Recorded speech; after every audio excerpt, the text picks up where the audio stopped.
A paz do Senhor Jesus, seja bem-vindo em mais esse vídeo referente ao estudo do livro de Neemias. Nós chegamos no capítulo 11 e quantos ensinamentos o Senhor já nos deu até aqui. E Ele é poderoso para continuar falando e renovando a palavra dele nos nossos corações. Se você chegou agora, aí no canal, aqui no canal, tem a playlist de todos os capítulos do livro de Neemias. Basta você acessar vídeo por vídeo. Nós vamos fazer o estudo desse capítulo 11 semelhante ao que foi o capítulo 10, porque há muitos nomes, eu não lerei todos os versículos, mas farei um apanhado no contexto de modo geral. E para começarmos, eu vou ler o versículo 1 do capítulo 11, que diz assim: Os príncipes do povo habitaram em Jerusalém, mas o seu restante deitou sorte para trazer um de 10 para que habitassem na santa cidade de Jerusalém, e as 9 partes permaneceriam em outras cidades. O que isso significa? Eu vou retroceder um pouquinho para fazer lembrar do que já falamos aqui. Quando nós fizemos o estudo do capítulo 7, onde já haviam se terminado a construção dos muros, Neemias, o povo todo, analisa tudo que foi feito e percebe que Jerusalém é uma cidade que está muito espaçosa. E lá no 7:4 fala sobre isso, no capítulo 7, no versículo 4, diz assim, ó, deixa eu ler. A cidade era espaçosa e grande, mas havia pouca gente nela, e as casas não estavam edificadas ainda. Ou seja, essa fala lá do capítulo 7 é o que ainda acontece agora, nesse momento, chegando no capítulo 11. A cidade continua ainda espaçosa. A cidade é grande e poucas pessoas habitam. Como eu já falei aqui, quando eles retornaram, a maioria do povo, na verdade, não a grande maioria, mas a maioria do povo que retornou habitavam em cidades ao redor de Jerusalém, não em Jerusalém propriamente. Poucos habitavam em Jerusalém. Então, eles habitavam na cidade ao redor.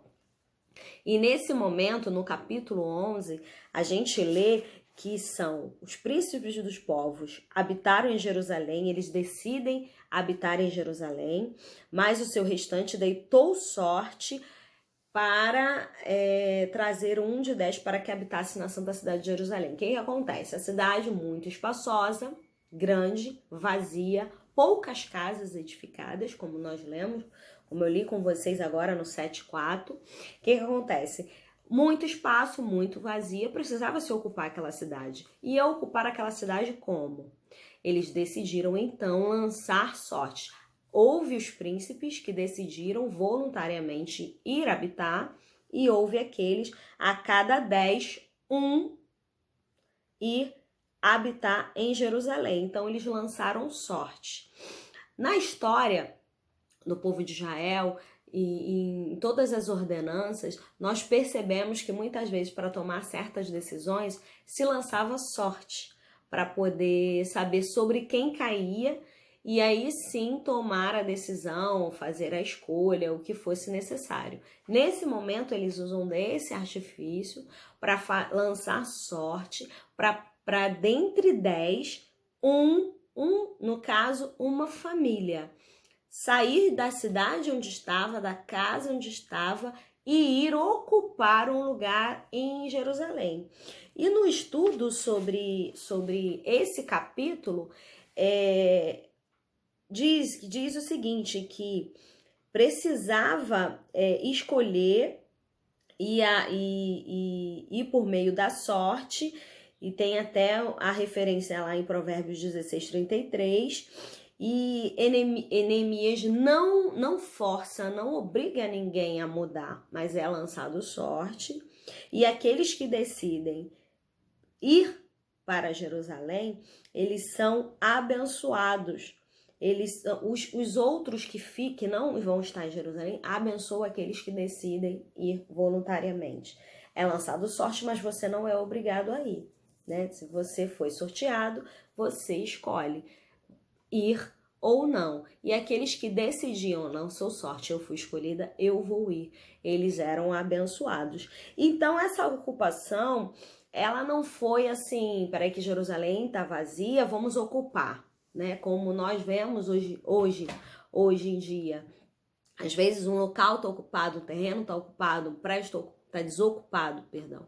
Está desocupado e aí, de repente, as pessoas decidem ocupar aquele lugar, invadir aquele lugar. Não foi assim.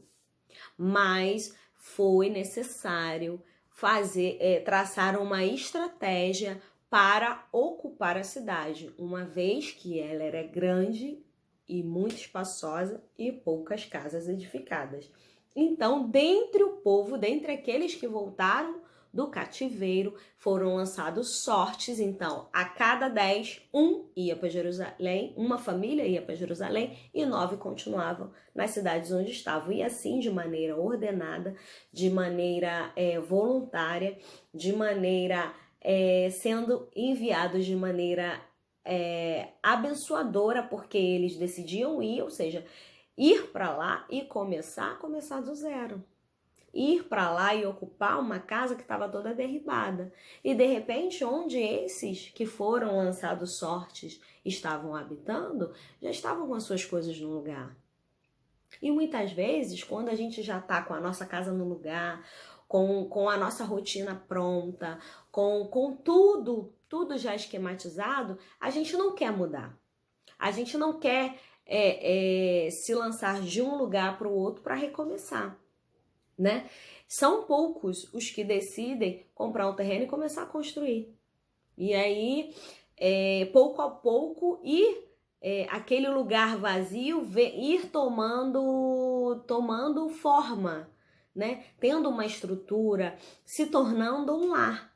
E a gente fica pensando, quando a gente lê isso, não estava edificada as casas, nem todas as casas estavam edificadas.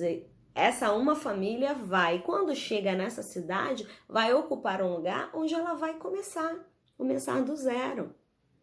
Do zero, trazendo as suas coisas, né, o que pudesse carregar, mas a casa em si construir do zero. E justamente por isso, lá no versículo 2 fala: o povo bendisse todos os homens que voluntariamente se ofereciam ainda para habitar em Jerusalém.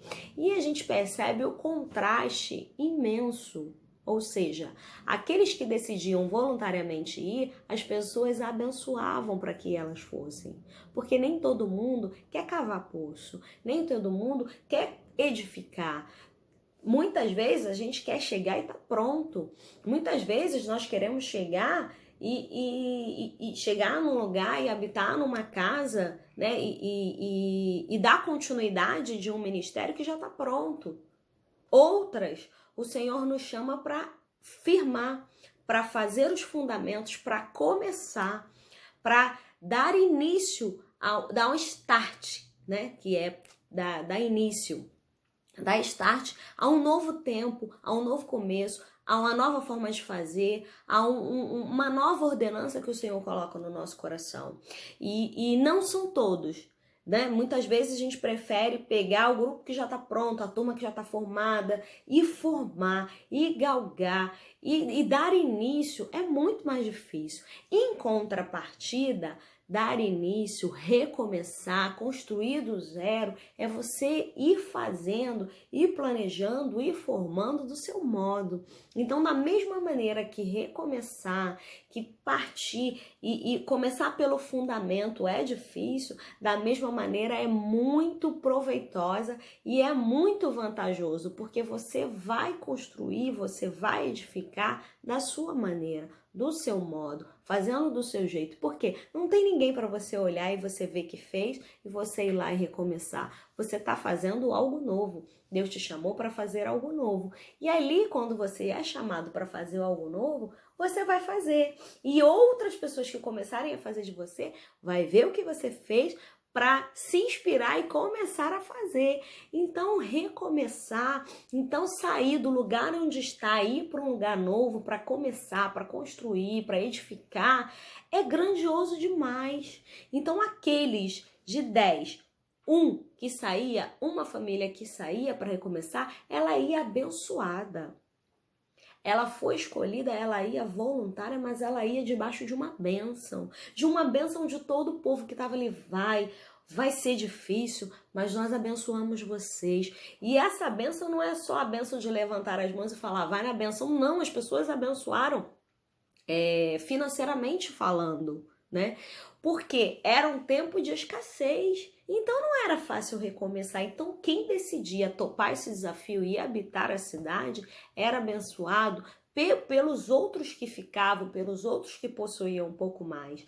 Eles iam e abençoavam aqueles que estavam indo. Agora, que contraste! Na época de Davi, na época de Salomão, onde Jerusalém era o centro de tudo, onde quem morava ali eram os nobres, os magistrados, o rei habitava, o palácio estava ali, o templo ali. Então eu creio que lá naquele tempo lá atrás era um privilégio, era você ser considerado um privilegiado de estar morando naquele lugar. E agora, depois de tanto tempo, depois do cativeiro, depois que eles retornam, não há mais tanto privilégio em estar em Jerusalém. Olha que coisa, olha que contraste interessante. Para poder ir habitar, precisou-se lançar sortes, precisou-se contar com pessoas que queriam voluntariamente. Isso significa que estava disponível para todo mundo, mas não era todo mundo que aceitou o desafio.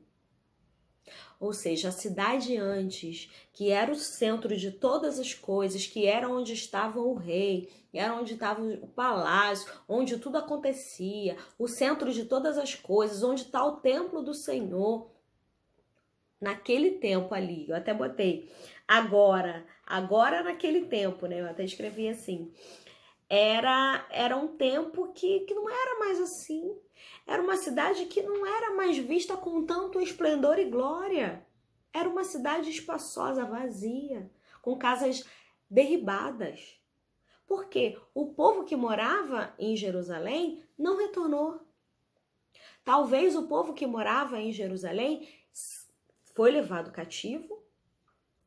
De onde estava cativo, conseguiu edificar algo, conseguiu se estabelecer, e quando houve um momento para voltar, não escolheu voltar. Às vezes, num momento, a gente está vivendo num lugar privilegiado. E por você estar num lugar privilegiado, você tem oportunidades de ir para outro lugar, e chega nesse lugar, você também consegue ter um certo destaque e também ser privilegiado. E por isso você não retorna de onde você era.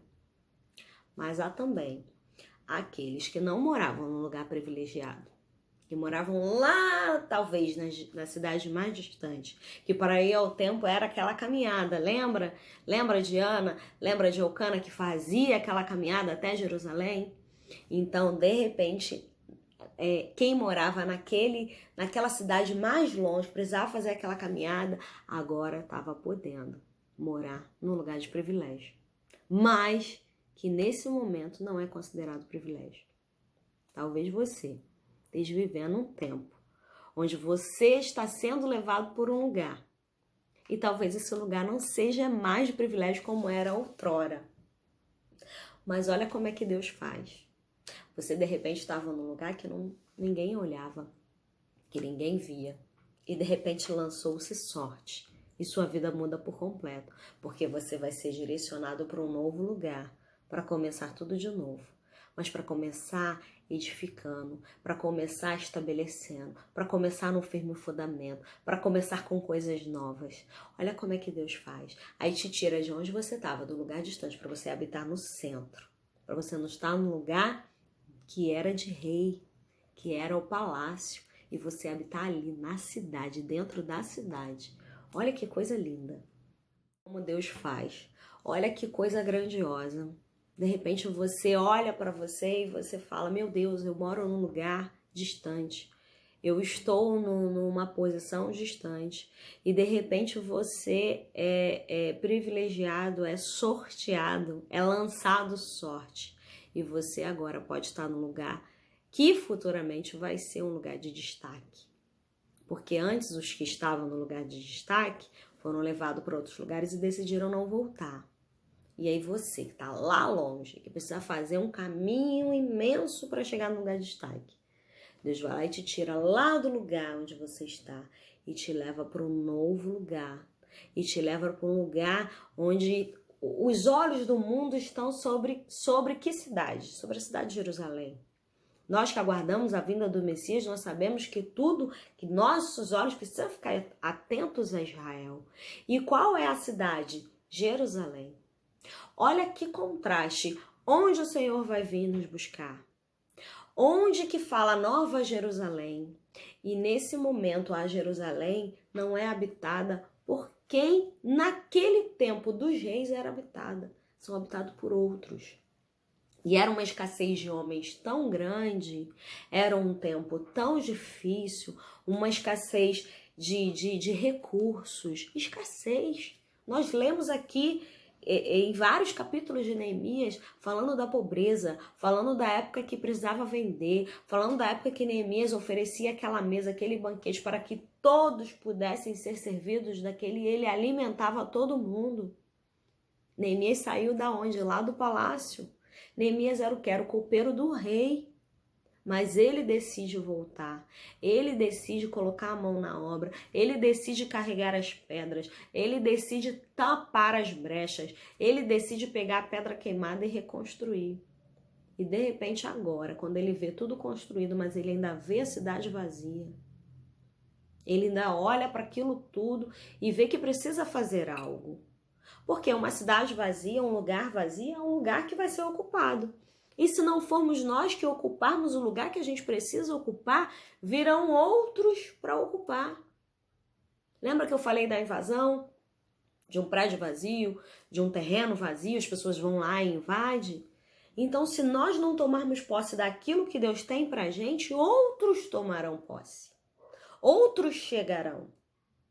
E nesse momento, Jerusalém é ocupada de maneira ordeira, com ordem, com organização, com um sentimento, eu creio que aqueles que eram sorteados, eu penso assim, que não era o pesar, era a oportunidade, era o privilégio, mas a gente sabe que muitas vezes você tem a oportunidade, você é o privilegiado e nem sempre você aceita o desafio. Você aceita o desafio de implementar algo novo, como eu falei para você. Você vai lá para construir, você vai lá fazer, a cidade está vazia, peraí, não tem vizinhos, eu vou construir porque com certeza foi a cada 10, um. Eles não foram morar todo mundo no mesmo lugar, foram sendo espalhados. Não é para poder ocupar aquele grande espaço vazio. E aí você vai ali habitar num lugar onde não vai ter muitas pessoas ao redor, onde o espaçamento entre os moradores será maior. Ou seja, um lugar onde você vai poder trabalhar e não vai estar ninguém olhando a tua grama, se a tua grama está perfeita, se a tua grama não está perfeita, ninguém olhando o que você está fazendo, ninguém vai botar defeito no que você está fazendo, você com a liberdade de construir, mas também entendendo que você está ali com um propósito, você está ali para ocupar um lugar, você precisa estar ali e estar ali construindo, mas na vigilância. Porque percebemos que a cidade estava vazia, era espaçosa e se estava ocupando era justamente para tomar posse da terra, para tomar posse da cidade, para não deixar que invasores, para não deixar que os inimigos... Lembra que os inimigos estavam ao redor enquanto o muro era construído? Você acha que os inimigos não continuaram ao redor? E se aquele povo não decide tomar posse da terra que é sua, outros de fora iam tomar posse. Então, essa estratégia, esse posicionamento, essa ordenança, esse lançar sortes, essas pessoas voluntárias que decidem ir recomeçar, estavam ali cumprindo propósitos. Estavam ali continuando tapando brechas, ocupando o lugar que não estava sendo ocupado e que estava à mercê, de repente, dos inimigos virem e quererem invadir. Eles não tomam posse da cidade, eles não tomam posse dali. De repente tem algo para você fazer na sua casa que você não toma posição de você tomar posse para você, como intercessora, como abençoadora, como na tua igreja, como algo que ninguém quer fazer. E aí você sabe que tem aquela vaga, tem aquela brecha, mas que tem que começar, tem que construir, tem que pegar pedra queimada e recomeçar. Tem que cavar poço, tem que firmar fundamentos. E eu vou falar para você, é um desafio. Qual o desafio que o Senhor coloca hoje para você? Olha ao seu redor, olha onde você está plantado. A gente tem que entender que Deus vai nos usar onde estamos plantados, onde você está plantado. Olha ao redor, o que você precisa ocupar, o que você precisa implementar de novo. E faça, e peça para Deus te dar direção, te dar sabedoria e realize aquilo que Ele te chamou para fazer. No versículo 3, vai falar, eu vou ler o 3, que diz assim: são estes os chefes da província que habitaram em Jerusalém, porém nas cidades de Judá habitou cada um na sua possessão, nas suas cidades, a saber, Israel, os sacerdotes, os levitas, os servidores do templo e os filhos dos servos de Salomão. A partir do 4 até o 19, vai falando dos chefes das províncias, das pessoas que moravam em sua possessão na cidade de Jerusalém. E pelos estudos aponta que eram mais ou menos 3.044 homens, ou seja, pouquíssimas pessoas. Quando fala homens, entende-se que são as famílias, não o homem que ia lá habitar sozinho, não, a sua casa, a sua família. Então aponta-se pelos chefes das famílias e eles foram habitar em Jerusalém. Do 20 ao 24, fala a lista, eu não vou ler esses nomes, mas você leia, faça a sua leitura. Do 20 ao 24, vai falar daqueles que habitaram na cidade de Judá, ou seja, nos arredores, não em Jerusalém. Então, primeiro é a lista daqueles que habitaram em Jerusalém, que, como eu falei, foi lançado sorte e esses chefes, esses sacerdotes, esses levitas, eles foram habitar em Jerusalém. Depois faz a lista daqueles que habitaram na cidade de Judá e do 25 até o 36, que é o final do capítulo, falam daqueles que habitavam nas aldeias. Então, o capítulo 11, o que ele vem nos ensinar? Ele vem nos relatar e nos ensinar a partir de lugares que precisam ser habitados, mostrando onde o povo habitava, onde estava vago e precisava ser habitado, onde os levitas, os sacerdotes e todos os outros moravam, e a escolha de 10-1, habitar e ocupar a cidade de Jerusalém. Então, o resumo do capítulo 11 é justamente isso. É dizer onde o povo todo estava habitando, onde cada um morava, e aqueles que foram remanejados e escolhidos a habitar Jerusalém. Entenda qual o seu propósito. Entenda para onde você está sendo enviado. Entenda onde você está sendo plantado. Entenda que muitas vezes você vai sair sem nada para edificar do zero. Entenda que muitas vezes você vai começar a fazer coisas que ninguém faz. Enquanto isso, os outros continuam habitando nas suas casas, nas suas posses, na sua possessão, com seus filhos, com as suas famílias, e vai viver uma vida que não vai haver mudança.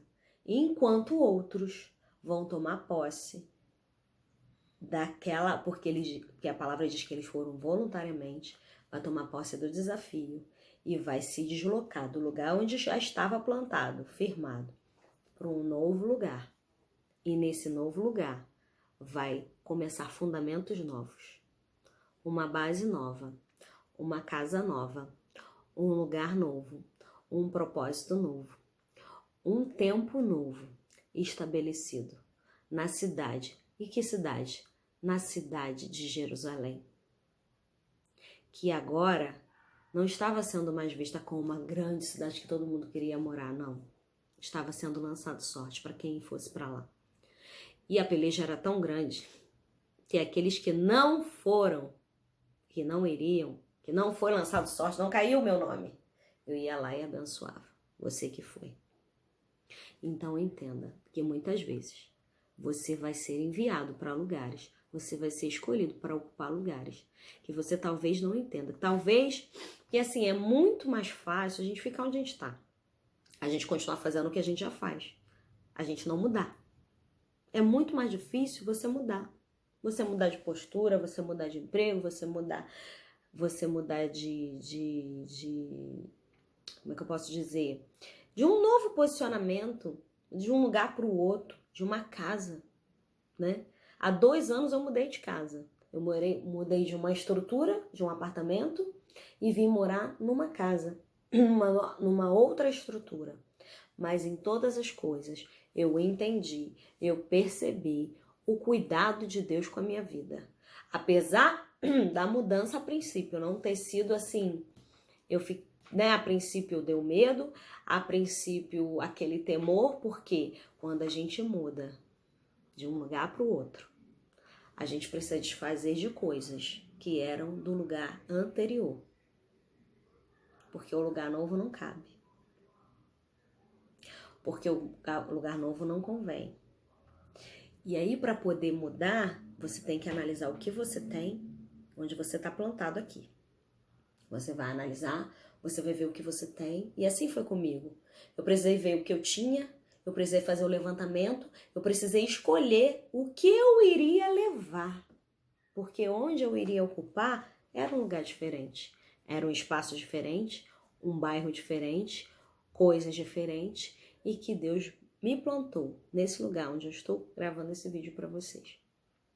E eu não sei há quanto tempo que eu vou estar plantada nesse lugar. Porque eu vou falar para você, a primeira mudança gerou muito medo. Gerou muito medo, gerou dor. Muita. Mas depois que você muda para a primeira vez, e depois que você sabe o que é o recomeçar, o reedificar, o iniciar tudo novo. Porque quando eu mudei, eu precisei fazer tudo diferente. O caminho da escola do meu filho foi diferente, o caminho do trabalho é diferente, a igreja foi diferente, tudo precisou ser mudado para adequar a nova realidade que eu estava vivendo. Até o meu dia a dia dentro da casa também foi diferente. E aí, depois que você consegue conviver com esse diferente, você entende que você sair de um lugar para o outro é um movimento. Nós não somos uma árvore que vamos estar plantada para sempre no mesmo lugar. A gente tem que entender o movimento. E depois que eu saí desse lugar e que eu movimentei para outro, se Deus falar assim, minha filha, agora você vai para outro, o meu coração já está preparado. Sabe por quê? A gente entende que é o movimento do Senhor para nós. A gente entende que muitas vezes a gente vai perder coisas assim, mas que Deus vai nos abrir outras portas em outros lugares. E com certeza, quando eu precisar ir para outro lugar, eu vou ter que rever tudo que eu trouxe para poder ver o que eu vou levar. E novamente ter que desapegar. E novamente ter que recomeçar. E novamente ter que ver o lugar, o caminho que vai ser, o trajeto que vai ter, né? O espaço que vai preencher, se vai ser maior, se vai ser menor. Vocês conseguem entender? Depois que você decide mudar e que você edifique em outro lugar, para você sair daquele lugar e você ir para outro é muito mais fácil. O seu coração já está mais leve, você já não está apegado. Você já não se apega. Porque assim como Deus, Ele provê para as aves, para as plantas, para o lírio, Ele vai prover para nós. E não importa onde você vá, se foi Ele que mandou, se saiu a sorte que foi você escolhido, pode ficar tranquilo, porque Ele vai providenciar todas as coisas. Então o aprendizado desse capítulo 11 é isso. Não tenha medo. Não tenha medo do novo. Não tenha medo de onde o Senhor está te enviando. Mas abrace e entenda o propósito. E que Deus te abençoe. Até o próximo capítulo. Em nome de Jesus.